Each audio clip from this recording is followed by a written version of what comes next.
Are there times where you're flying and you wish that your instructor or another pilot or another passenger was with you, especially if you're flying solo, to help you look for traffic?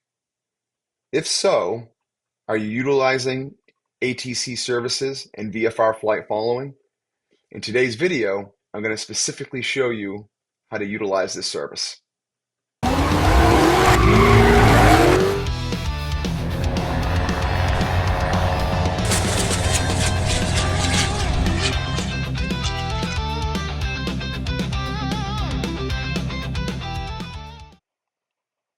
So VFR Flight Following is a service-provided air traffic control that helps VFR pilots primarily stay aware of other nearby traffic.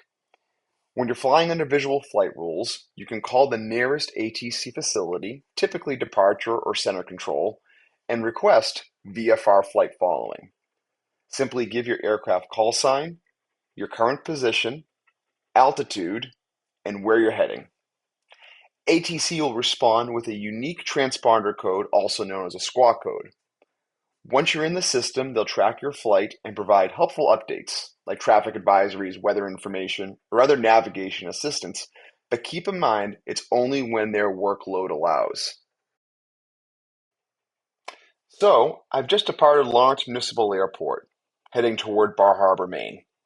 It's early morning, the air is calm, the skies are still quiet. Yet, it's still best practice to stay in touch with air traffic control. The weather today is going to be beautiful, which means there's going to be plenty of leisure and transient aircraft out enjoying the clear skies. And since I'm traveling to a remote part of Maine, using VFR Flight Following is a smart move. This service keeps me in contact with ATC, it adds an extra layer of situational awareness, and ensures that if I ever need assistance along the way, they're already there listening. Delta 1655 Boston approach, good morning, altimeter 3020. Delete the speed restrictions on the arrival. Expect ILS runway 22 left approach.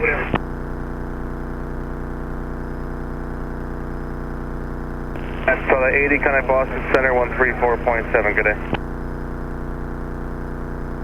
1347, now Twilight 80.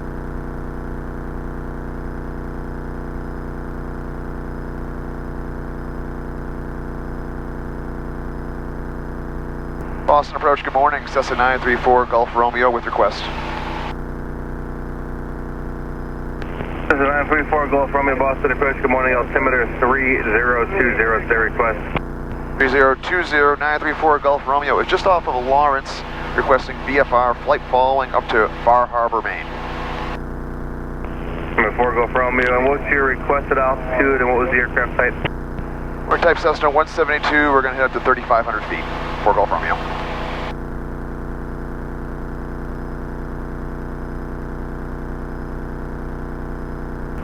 Okay, 4 Gulf Romeo, squawk 5361, 5361, until your current altitude. 5361, climbing through 2,300.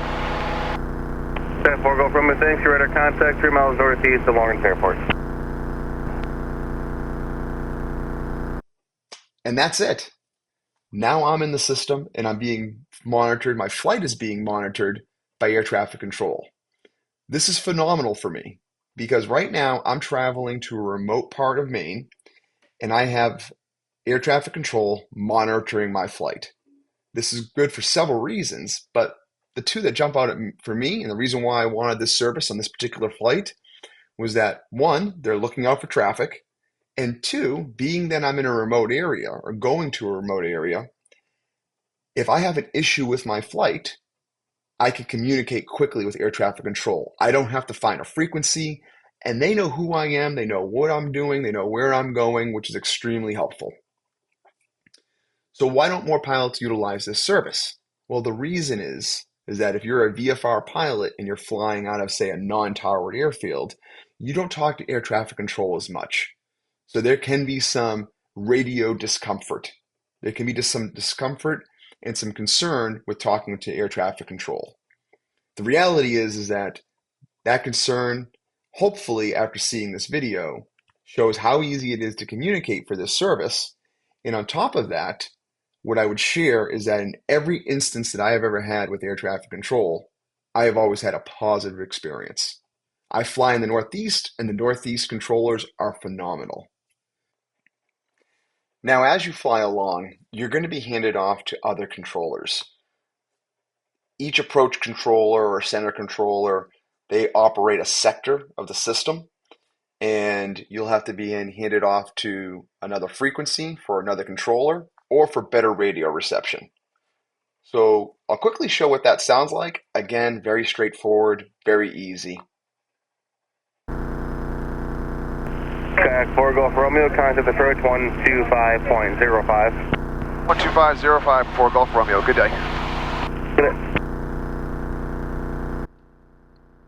Now, when you switch over to a new frequency, it's best practice just to wait a moment, listen, make sure that there's no active communication happening.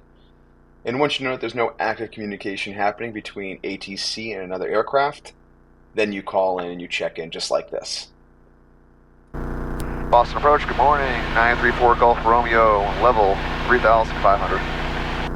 Over 934 Golf Romeo, Boston approach, good morning. The port altimeter 3019er. 3019er, 934 Golf Romeo. All right, so handoffs are easy. Hopefully that shows how quick and seamless that can go. The last component of this is what it sounds like when air traffic control alerts you of traffic. As I had mentioned, on this particular flight, we didn't have a lot of traffic. It was early in the morning.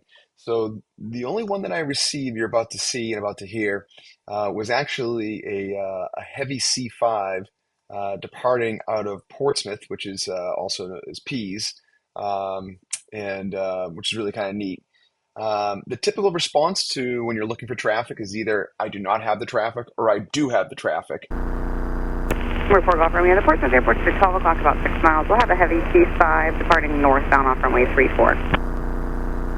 We'll keep an eye out for the C5. Thanks for the notification. 4 Golf Romeo. Yeah, no problem. So that is VFR Flight Following in a nutshell. Hopefully this video was helpful, gave you some tips, and get you more comfortable utilizing this service for your next flight. Keep in mind that flight following is no substitute for your responsibilities as a pilot, especially when flying under VFR flight rules, but definitely feel free and comfortable using it in the future. If you have any questions, please post them in the chat, and make sure you like, subscribe, and follow the page for more aviation content. We'll see you in the next video.